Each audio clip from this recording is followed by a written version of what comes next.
नमस्कार दोस्तों, मैं बात करूं आज भोजपुरी की दो सबसे बड़ी खबरों के बारे में। तो बता दें, सबसे पहली खबर है भैया अरविंद अकेला कल्लू जी से रिलेटेड है और दूसरा है भैया पावर स्टार पवन सिंह से रिलेटेड। बता दें कि दोनों लोगों के बारे में बात करूं तो दोनों खबरें बहुत ही अच्छी हैं, बहुत ही बड़ी हैं। तो सबसे पहले मैं बात करता हूं अरविंद अकेला कल्लू जी से रिलेटेड। तो देखिए, भोजपुरी में गाने तो बहुत आते हैं और नवरात्र आ गया है, सभी सिंगर्स के गाना आने चालू हो गए हैं। लेकिन एक गाना जो अरविंद अकेला कल्लू जी का आज सुबह मैंने देखा ग्लोबल म्यूजिक के यूट्यूब चैनल से, वो गाना काफी अलग लगा। तो मैंने जरूरी समझा आपको बताना कि देखिए, उस गाने में अरविंद अकेला कल्लू जी ने दर्शाने की क्या कोशिश की है। कल्लू जी ने दर्शाने की ये कोशिश की है कि जिस प्रकार से आज के समय में लोगों का शादी विवाह हो जाता है, तो किस प्रकार से वो अपने परिवार से, अपने माँ से अलग होकर के अपने बीवी बच्चों के साथ अलग रहने लगते हैं। तो वही चीज कल्लू जी ने दर्शाने की कोशिश की है इस गाने में, जो कि काफी अच्छी तरीके से दर्शाया है, इस गाने में सिंगिंग किया है। तो वही चीज रहता है कि कल्लू जी भी अपने बीवी बच्चों के साथ अलग हो जाते हैं अपनी बीवी की वजह से। लेकिन वो जो अपने माँ का दर्द रहता है वो उनके अंदर रहता है, लेकिन वो अपने परिवार में, मतलब कि कह सकते हैं कि अपने बीवी से, अपने बच्चों से कह नहीं पाते। वो चाहते तो हैं अपने माँ के साथ रहना, लेकिन वो ही मजबूरियों के कारण नहीं रह पाते हैं। तो उस चीज को काफी अच्छे से दर्शाया गया है, जो कि आज के समय के लोग रिलेट करेंगे, जिनके साथ भी भैया ऐसा होता है वो रिलेट करेंगे कि क्या होता है माँ का दर्द। एक माँ के जीवन के संघर्ष की कहानी बताइए कि जब बच्चा छोटा होता है तो वहां से माँ संघर्ष करती है, उसके बाद से उस मुकाम तक बच्चे को पहुंचाने में माँ अपना पूरा जीवन लगा देती है। लेकिन लास्ट समय में जब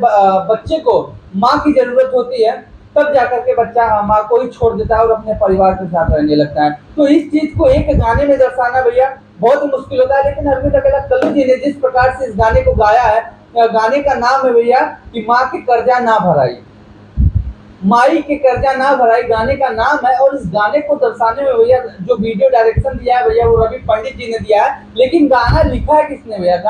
गाने को लिखा है भैया आशुतोष तिवारी जी ने। इतना अच्छा गाना उन्होंने लिखा है, उसके लिए उनको थैंक यू। और बता दें कि इसके म्यूजिक डायरेक्टर जो है भैया वो राहुल यादव जी हैं। लेकिन इसमें सिंगिंग की बात करें तो अरविंद अकेला कल्लू जी ने क्या सिंगिंग की है और जिस प्रकार से दर्शाया है कि आज के समय के लोग अपने से रिलेट कर पाएंगे जिनके साथ ऐसा होता है। तो गाना आते ही लोगों का प्यार भी मिल रहा है, इतना अच्छा गाना है। तो ग्लोबल म्यूजिक जंक्शन के यूट्यूब चैनल पर गाना आया हुआ है, अगर आपने नहीं सुना है तो जा करके इस गाने को सुन सकते हैं। और बता दें कि दूसरी सबसे बड़ी खबर पवन सिंह से रिलेटेड। तो बता दें कि पवन सिंह हाल ही फिलहाल में मुंबई गए हुए थे भैया। काफी ज्यादा चर्चा था कि मुंबई पावर स्टार पवन सिंह क्यों गए हैं, क्या बॉलीवुड में उनका प्रोजेक्ट आने वाला है। तो बता दें कि बॉलीवुड में उनका प्रोजेक्ट जो आने वाला है वो गदर फिल्म के डायरेक्टर अनिल शर्मा जी के साथ उनकी मीटिंग होती है।